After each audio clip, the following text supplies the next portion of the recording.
ప్రభునందు ప్రియులకు క్రీస్తు యేసు వారి ఘనమైన నామములో శుభములు తెలియజేయుచున్నాం. ఈ దినము హెబ్రోన్ క్యాలెండర్ వాగ్దానము. మీరు సంతోషముగా బయలువెళ్ళుదురు, సమాధానం పొంది తోడుకొని పోబడుదురు. యెషయా గ్రంథము 55వ అధ్యాయము 12వ వచనములో దైవజనుడు యెషయా ద్వారా దేవుడు తెలియజేస్తున్న మాటలు. నిజంగా మన యొక్క ఆధ్యాత్మికమైనటువంటి జీవితంలో సంతోషము, సమాధానము అనేటువంటిది చాలా ప్రాముఖ్యమైనటువంటి విషయములు. ఇవి ప్రభు ద్వారానే అనుగ్రహించబడాలి.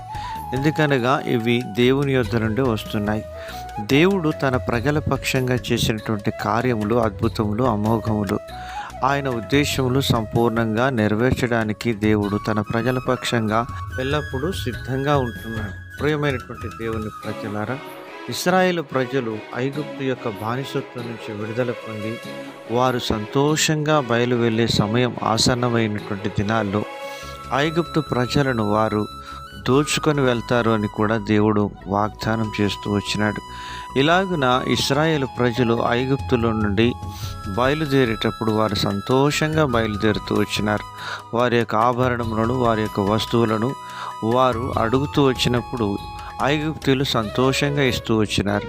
నిజంగా దేవుడు ఎంతో అద్భుత కార్యాన్ని ఇక్కడ జరిగిస్తూ వచ్చినట్లుగా మనం చూస్తూ ఉన్నాం. సంతోషంగా బయలు వెళ్ళడం అనేటువంటిది చాలా ప్రాముఖ్యమైనటువంటిది.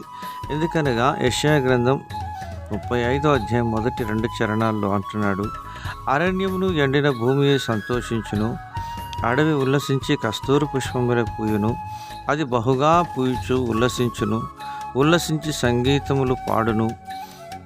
లెబానోను సౌందర్యము దానికి కలుగును, కర్మేలు షారోనులకున్న సొగసు దానికుండును. అవి యెహోవా మహిమను, మన దేవుని తేజస్సును చూచును.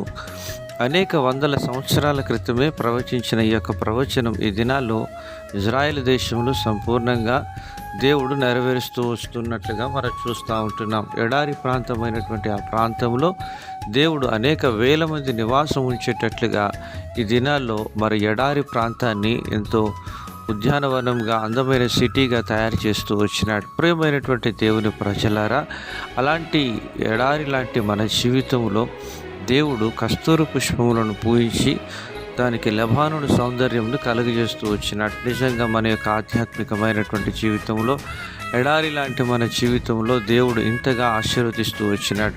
ప్రభువైన యేసుక్రీస్తు వారి యొక్క శిలువ రక్తము ద్వారా, ఆయన చేసిన బలియాగం ద్వారా దేవుడు నీకు నాకు ఈ యొక్క ఆశీర్వాదములు అనుగ్రహిస్తూ వచ్చినాడు. తప్పిపోయిన కుమారుడు తండ్రి ఇంటికి బయలుదేరేటప్పుడు ఎంతో సంతోషంగా వస్తూ వచ్చినాడు. ఎందుకనగా తండ్రి ఇంటిలో తనకు భోజనం దొరుకుతుందని, ఆదరణ, నెమ్మది దొరుకుతుందని ఆశపడుతూ వచ్చినాడు. అంతకు భిన్నంగా దేవుడిచ్చి ఆశీర్వదించాడు. అలాగే నిన్ను దీవించునుగాక.